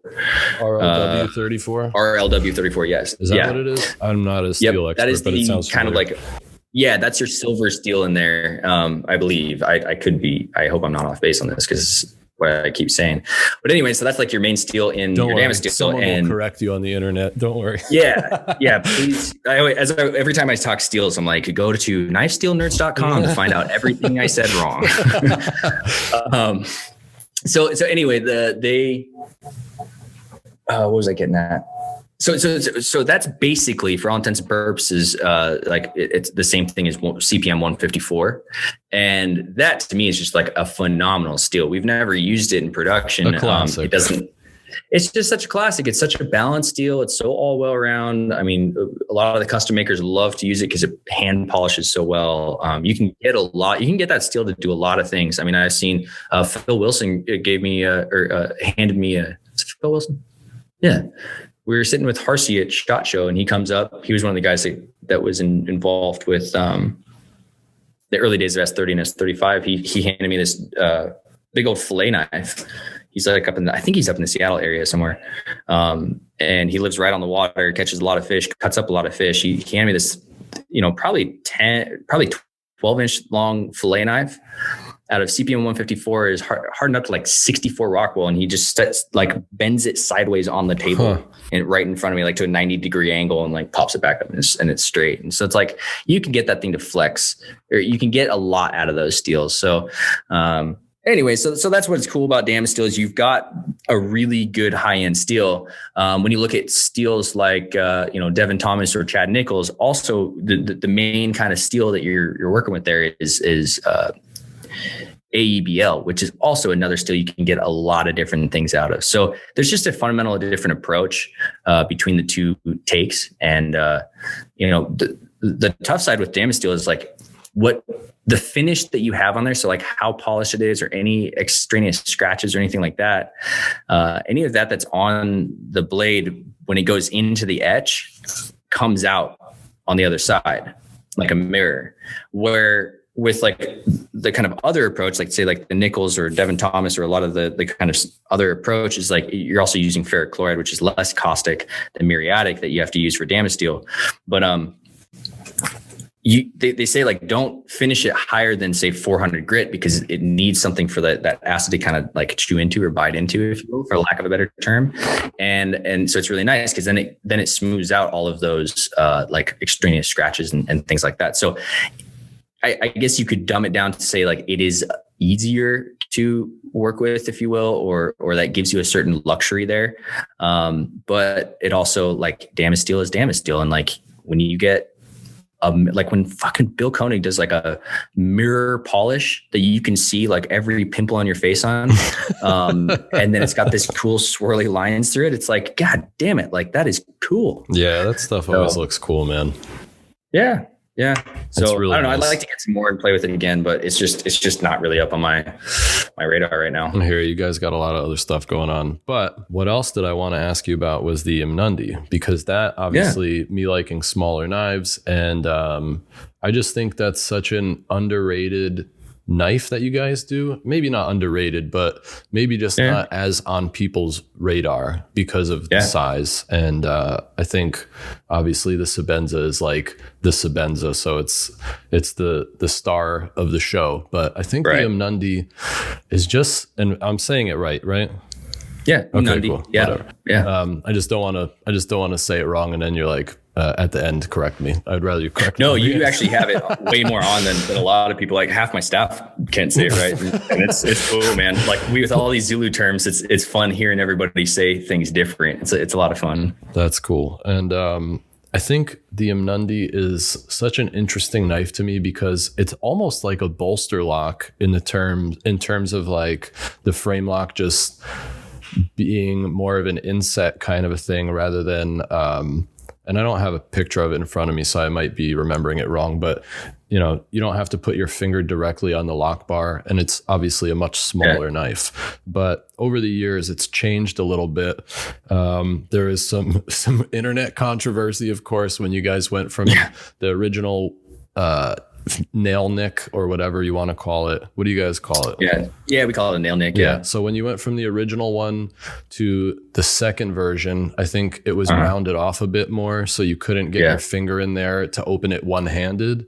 And then now with the third version, and correct me if I'm wrong if it's not the third version, but the newest version, it has a hole version 3 rather than just a nail nick. So I just was curious to get the history behind the nail nicks. Yeah. And this is kind of a funny one. So like, since day one of the first nail nick ever put on the first Imnundi, and I can't remember when that knife came out, but it was 2006, 2008, somewhere back in there. The finish left behind inside that nail nick has always looked like dog shit. And we have always spent a lot of time and effort trying to get it cleaned up or better or whatever. What you get is like these swirly marks, right? Because it's a 15-degree angle. So you have to either pitch the blade on the fixture 15 degrees, or for a while we were using like the fourth axis on our horizontal, so you can kick it just a little bit and go in and machine that. Problem is every time you add another axis, like tolerances kind of get a little bit looser. And especially with that, you have to have these like long tools way far out. So getting the shape of that thing consistent and matched from side to side was a hell of a problem too. The things that no one considers, man. It's really just, you're just like, nail nick. You know what I mean? Yeah, no, it's like anybody that's giving me a real hard time about it, I try and explain it to them. And I'm like, look, come to my shop. I will show you the differences of like just, and we haven't necessarily we haven't made it any easier. We've just started to take it, like the whole was just kind of more of a practical approach. And I'll kind of get there in a sec, but like, so the very first one, the issue is nice because it had kind of a sharper lip to it. So it opened really easily. People really liked it. You could open it with one hand really easily. And Chris's intention with that double-sided nail nick was it was actually kind of a middle finger and thumb finger pinch. Right. And so that worked really well. So outside of the finish issues in there, because it was sharp in that little nail nick, you get a lot of dirt and debris collected in there, and then it would rust, especially on Damascus. You get little rust spots in there. It's really hard to clean and kind of like maintain. And I don't know. Look, we take care of a lot of people when it comes to rust issues, but it's like a lot of people go, oh, it's the manufacturer's fault that my Damascus knife rusted or my whatever knife rusted. And it's like, well, again, we live on planet Earth, and you live here too. Right. And, how much of your McDonald's ended up in there. Yeah. But anyway, I try and not be too much of an asshole with that. So anyway, look, okay, let's try and change that.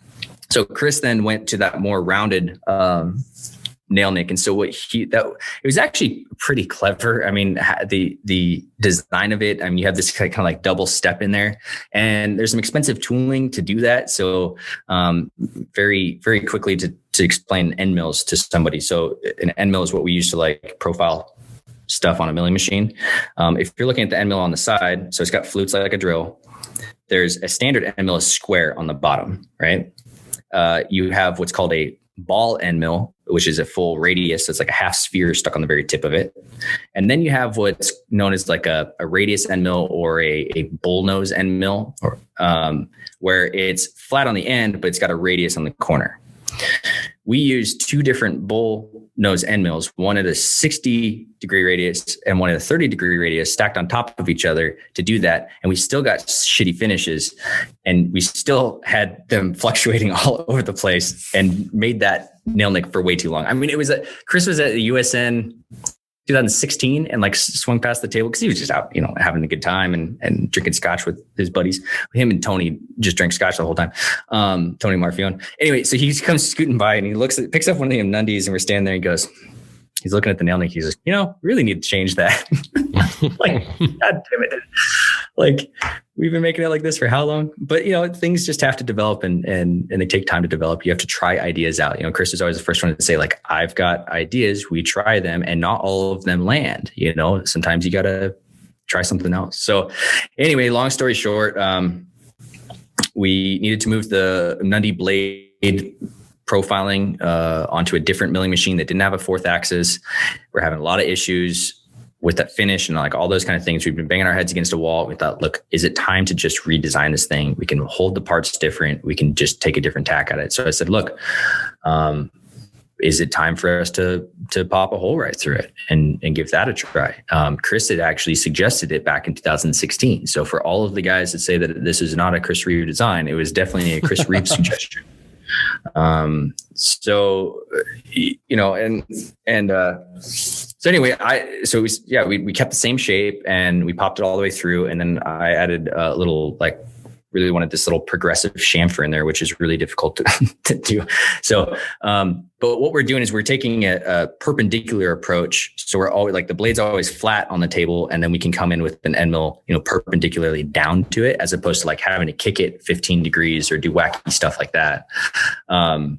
So the finishes are a lot better. It's more consistent. It did change it from 2 operations into 4 total operations. So an operation is every time that you do something and then have to take that blade, unbolt it, put it to another station by hand, and then another station by hand. So 4 ops is like making it more expensive, making it slower.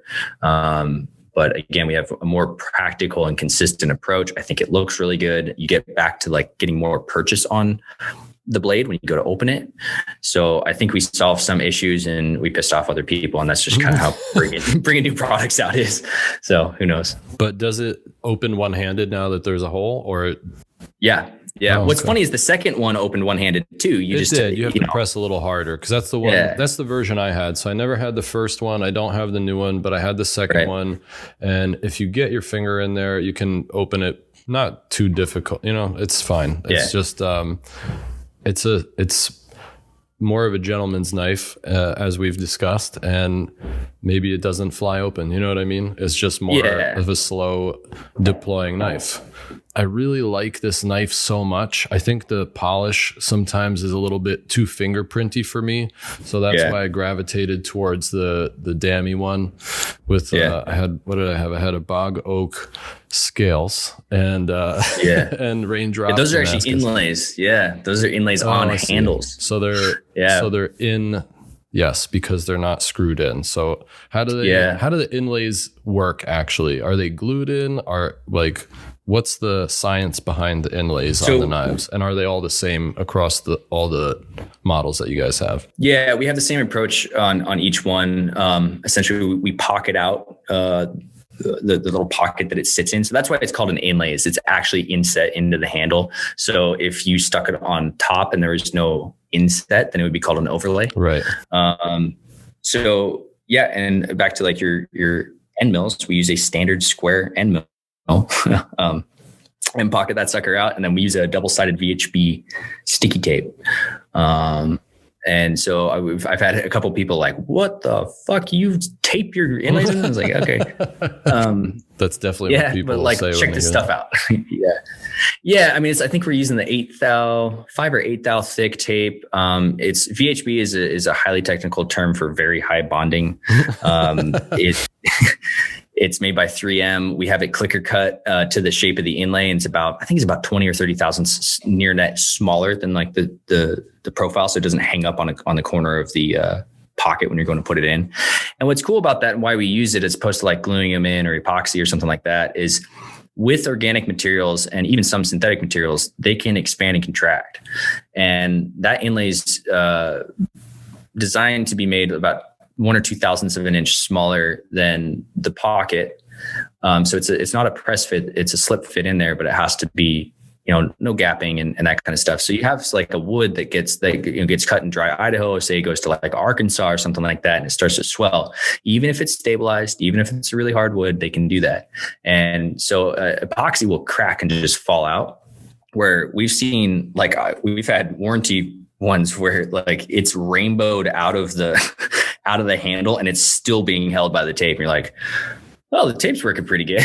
Obviously it's like so far gone. We put a new wood in there and stuff for the person. But, again, like we live on planet Earth and like woods have certain properties. Right. And so like, we love them because they're all unique and they're so beautiful. And like, we've never had a problem selling wood inlays or anything. They're so unique. And one of the things that I love about a lot of places that sell your guys' stuff, also known as retailers, which is the word that I couldn't figure out.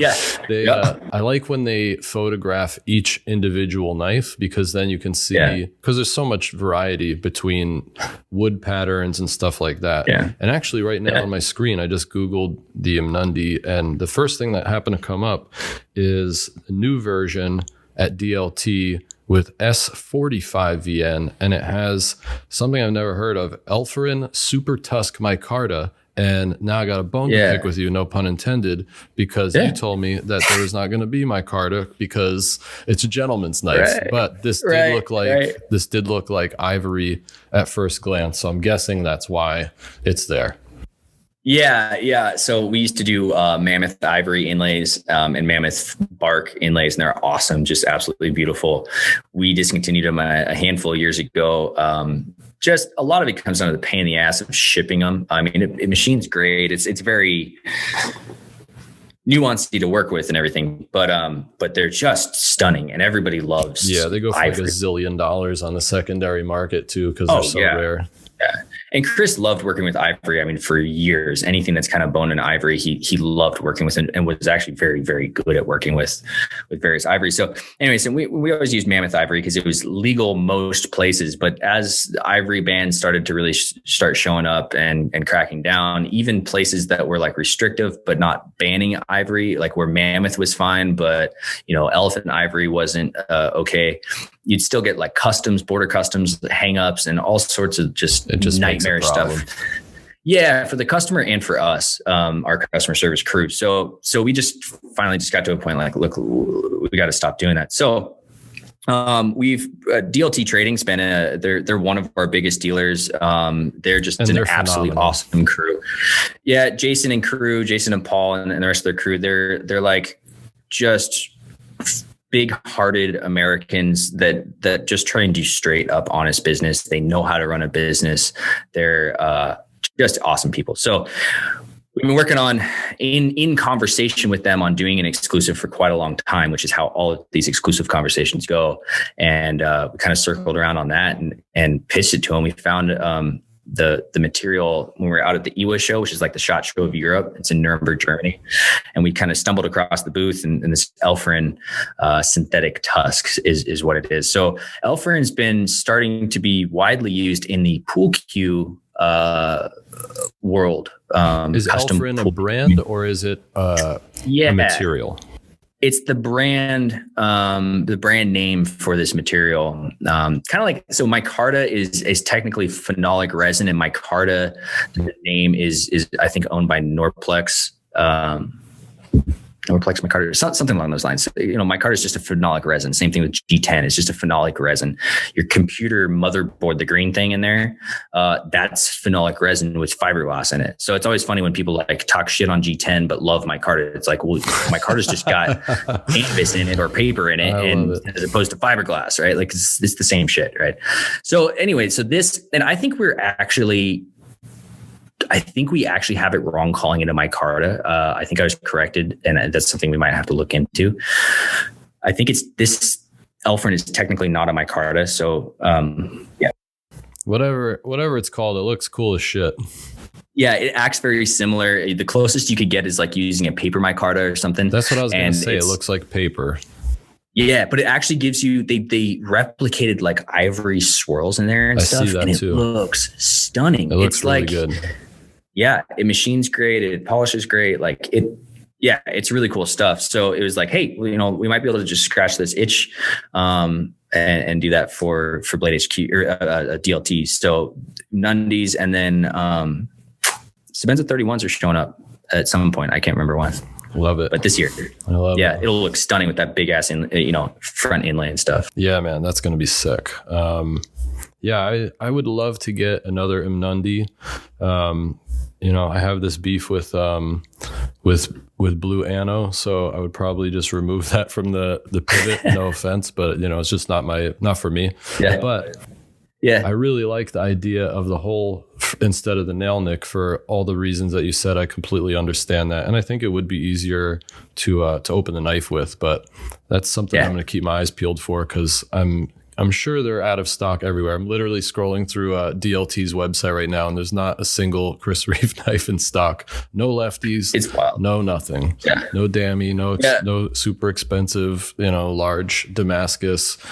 Man, it's crazy. Insane. And we're making more knives than we ever have in the past. It's like, and this is industry wide right now. Like, every knife shop, every gun shop is like manufacturer right now cannot make enough of their product, and every retailer can't. Do you think it's the internet and social media and just the explosion of social media, and like, a spotlight has been put on the EDC world? Like, that's never, obviously it has to have something to do with social media. Yeah. That sure doesn't help or doesn't. What am I trying to say? That sure is a thing. Yes, I keep saying, or I've said many times, it's like the internet and Instagram were like arguably the best and worst things. Right. Also, Fortune Fire is like the best and worst things for the knife industry. People at work all the time are like, "Do you watch this show?" And I'm like, I haven't, but I've heard a lot of my knife buddies say it's fantastic, and I promise you I'll watch it one day. But got to get through Ozark first. Yeah, dude. I'm holding the last season of Ozark at arm's length halfway through. For right now. It's good. God, it's so good. Fortune, like my wife won't let me watch Fortune Fire anymore. It's not that I hate the show. It's just like I just can't and a lot of the people that do the show and run the show, like they're awesome people, but it's just they do they kind of like sip from the glass of Hollywood reality show extravaganza. Yeah, I haven't seen it, so I can't comment on it, but I've heard a lot of good things, so I that's all I know. Like my favorite one is like they had to make a replica of a K-bar, field knife in a day, and then one of the judges takes it and chops, like just does this downward chop into like a giant naval boat anchor chain, which like each link is like the diameter of each link is like 6 inches, and it breaks the blade in half, and everyone's like, no shit. Yeah. Like, what do you think was going to happen? Another one. I don't know. It's just, it's crazy. So, God bless them, and good for everybody that's done stuff through there. But anyway, so like the internet has blown up, I think, this demand, but I don't know, man, I don't want to say the C word, being COVID, but there's a palpable shift in demand early 2020 and all the way through 2020. I mean, our backlog fully doubled. So we've always been behind. That's always been known. We've always had more backlog than we knew what to do with.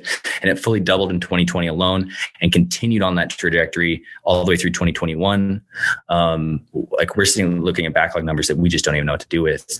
Our lead times have, like back in 2019, you could get, 1819, a large plain Sebenza was like 3 to 4 months lead time. It's easily 16 to 20 months right now. Jesus, that's insane. That is insane. And we're making more knives than we ever have, more consistently. You got to get more knife printing machines, dude. You guys got to keep up. Exactly. It's like, yeah. So I think there's something to do with that. And we've kind of been trying to figure out what it is. And I think that there's actually a lot more people, strangely enough, have like expendable money, or at least in this kind of world that like buys things like this, right? So not only were knives and guns like highly in demand, and at first, everybody says, "Oh, it's got to be the preppers," and it's like, no, dude, it's not the preppers at all. I joked, I thought everybody was, everyone's at home, especially through 2020. Like they've got so many more Amazon packages coming. They just need something to cut the boxes with. But I don't think that's it. That's it either. But I think a lot of it is like, people aren't going on vacations like they used to. So they've got extra money there. That's true too. I haven't been on a plane in a very long time. That's for sure. Yeah.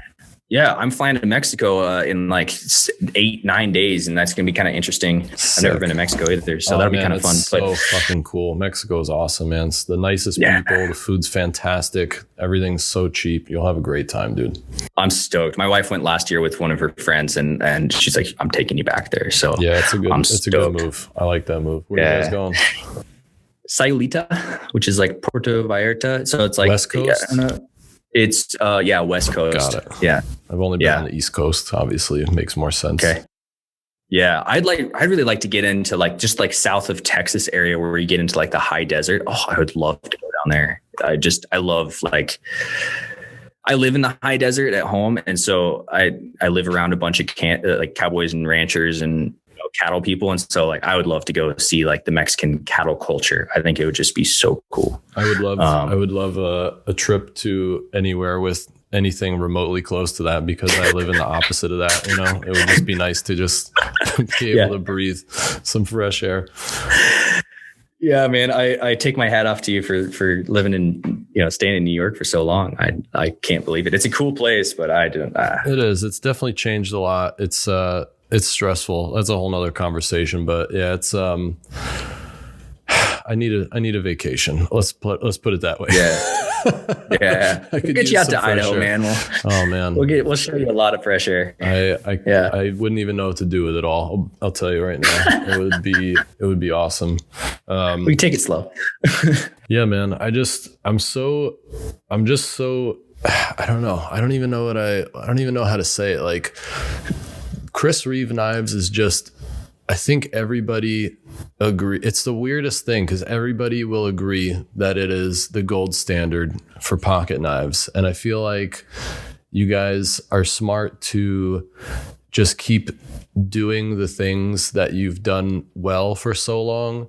And I understand what you're saying in terms of like not just chasing trends, or, when you're saying like we have been innovating, but in ways that maybe you didn't want us to or didn't expect to or whatever. But I think that it's, you just need to buy more machines and keep up with the demand, because it's unbelievable to hear that, wanting to buy a knife will take a year and a half to get to you. That's completely crazy. It's bonkers, man. It's bonkers. Yeah. I mean, this year we're lining up to, we took another 8,500 square feet. So that's adding basically another third to our footprint. Wow. We're moving. So on the 21st of February, we're set to move 4 milling machines from what we call building 1 into now it's called building 3. And then another 5-axis machine from building 2 over. And then building 1's got, we're going to have 2 screw machines hitting in like August over there. We've got I bought a new Okamoto surface grinder that's got a big like 20 by 40 magnet on it, which is just a big motherfucker of a surface grinder that is going in building 2. We've got a new tumbler coming in a couple weeks. Sick, dude. The machine tool list is like huge of what we're buying. We're looking at another blasting unit. I mean, there's a lot of stuff, and it's like we're just trying to execute the things that we can do stably. We're in the fastest growth turn of Chris Reeve Knives that I think we've ever had. We ended last year our best year ever by quite a good margin. But what's really cool is like, I feel very stable with it. And that's like the number one important thing for us is we've always grown slowly, surely, and stably. Like I have 42 employees that like rely on me to keep this thing afloat, you know? So like that's livelihoods. And so I don't want to get over my skis. So there's always, somebody that'll say, oh, you're buying a lot of stuff. Like there goes the quality and like you're selling out or something like that. It's like, whatever. It's like, no, you're trying to keep up with this crazy demand. So yeah. And we could have done that ages ago. We could have grown this company way faster, but tanked like what our name's built on. So we won't do that. I mean, we've grown since Chris was making one knife at a time. We, now put out a few thousand every month, and it's like, and we still have this reputation for quality, like high quality. So it's scalable. It just, you just gotta work hard and get creative with it, And the lesson for everybody out there listening is when you see one pop up on a dealer site, just fucking buy it, because you might not see it again for a while. You know what I mean? And that's going to be my little takeaway from this too. Yeah. And like we're shipping to dealers monthly. I mean, every month, not every dealer every month, but geez, we got, stuff flying out of here. So yeah, buy knives if you like it, buy it. So if you're someone who wants a specific knife, you have two basic channels or avenues to acquire one, and one would be to do an order directly through you guys, which would be a sure shot, but it's going to take a while. Or you sign up for the email list for every dealer on your website, and then when they get stuff in, you check to see if they have it in stock. Am I right? Yeah. Honestly, like this little function of dealer email alerts when things come back in stock is like a godsend for this little industry that we're in, like the customers that follow this kind of stuff. That's honestly one of the best ways. Or order direct, but you get put to the back of the line, just like everybody else. I mean, when a new dealer order comes in, it goes to the back of the line. We don't, we make it knives in the order received backlog. Yeah, exactly. Like that's how we try and do it. So, or that's how we do it. So there's, you're playing the same game with the dealers. That's wild. And one of the things that people come to me because they think I'm an expert, which I always say that I'm not, but people want my advice or whatever, because I've been around for a few years now. But a lot of people will ask me, I really want to get a Chris Reeve knife. Like, what's a good price for one? Should I get a used one or whatever? And my advice is always buy a used one first, because a lot of people, that might be the first knife they're spending a nice chunk of change on. You know what I mean? So if you buy a used one, you can save some money, but that's the gateway drug. That's not going to be your last Chris Reeve knife. So it's going to be able to give you a taste. But I always have an asterisk next to that, because I know a lot of people are people that tinker with knives, which drives me crazy. And that's the one thing I don't like about buying a used knife, is you don't know really what you're buying. And you might be getting something that someone, fucked with everything. They took it apart. They sanded down the washers. They did all this stuff because they wanted it to be drop shutty and all this stuff. And I say, buy used with caution. Buy it from someone that has vouchers, whatever. But that way, because you don't have to spend as much money on your first Chris Reeve knife. Maybe you think, this knife really isn't worth it for me. But 99 times out of 100, you're going to be like, I love this knife and I want to buy more. And then, you're going to sign up for all those newsletters. And the next thing you know, you're going to be buying a Damascus Sabenza with a nice little inlay. And they have a strange effect that way. It's quite wild. No, two places that are really good to go for buying used, or if you're on the hunt for something special in our with our name on it. If you have Facebook, if you're one of the poor souls like me that have to be on Facebook,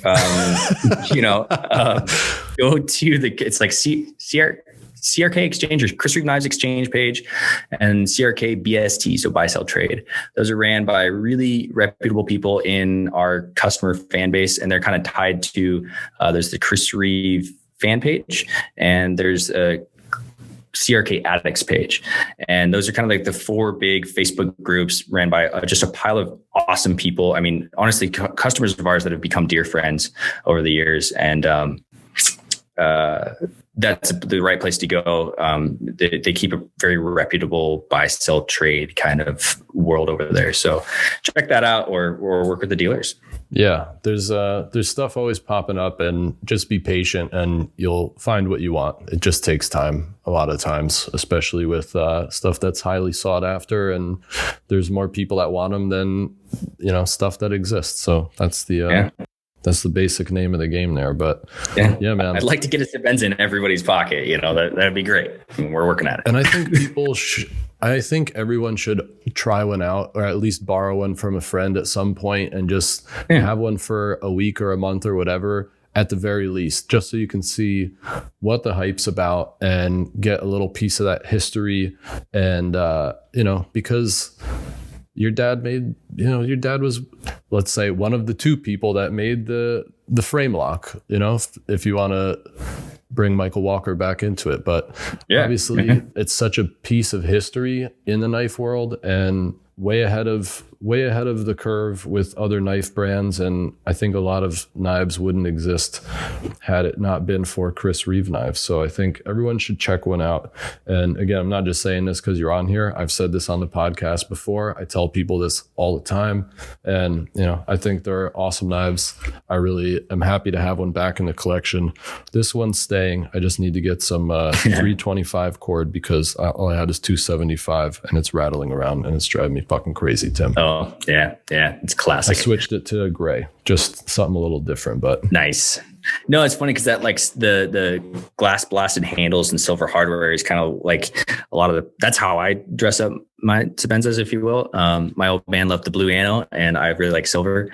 And so yeah, I really like that build. I mean, I've got a large Sebenza 31, the glass blast handle and tumbled blade silver hardware right now in my hand. It's got a magnet cut blade that I'm testing, and we're going to roll that out at some point. And I get it, man. So that was that little sprint run. I was like, hey, just do silver hardware and glass blast. People will love it. And on that note, like if you pick up something that's got blue lugs or gold lugs or something, you can always send it in, and we can pop them out, put one of those 3 colors on.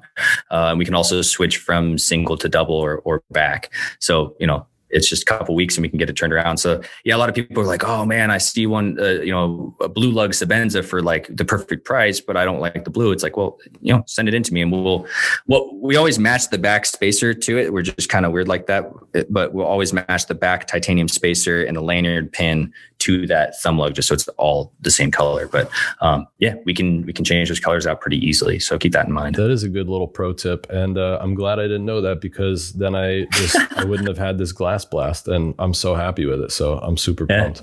Yeah, man. Is there anything else that you wanted to add? We're coming up on 2 hours, so I feel like we had a nice run here. I feel like we covered a lot of ground.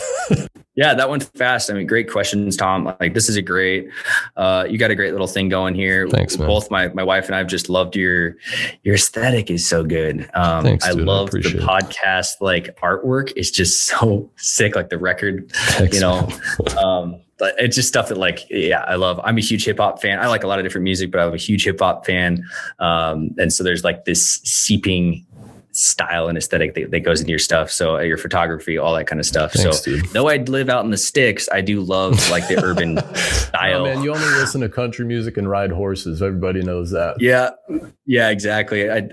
So no, man, keep it up. If you ever need to chat with me again, or want me back on, or me and somebody else, I'm always game. And I'm always here for anybody. So keep it up, man. This is fun. I appreciate it, dude. Thank you so much for your time. I hope all you guys out there had a great time listening and maybe learned something and had a laugh. And if you were taking a shot every time we cursed, you're probably in an ambulance by now. So yeah. Have a good one. I run a machine shop. So have a good one out there. Enjoy the rest of your day, and I'll catch you guys soon. Thank you from Tom and Tim. Peace out. Cheers, everybody. Bye. Bye.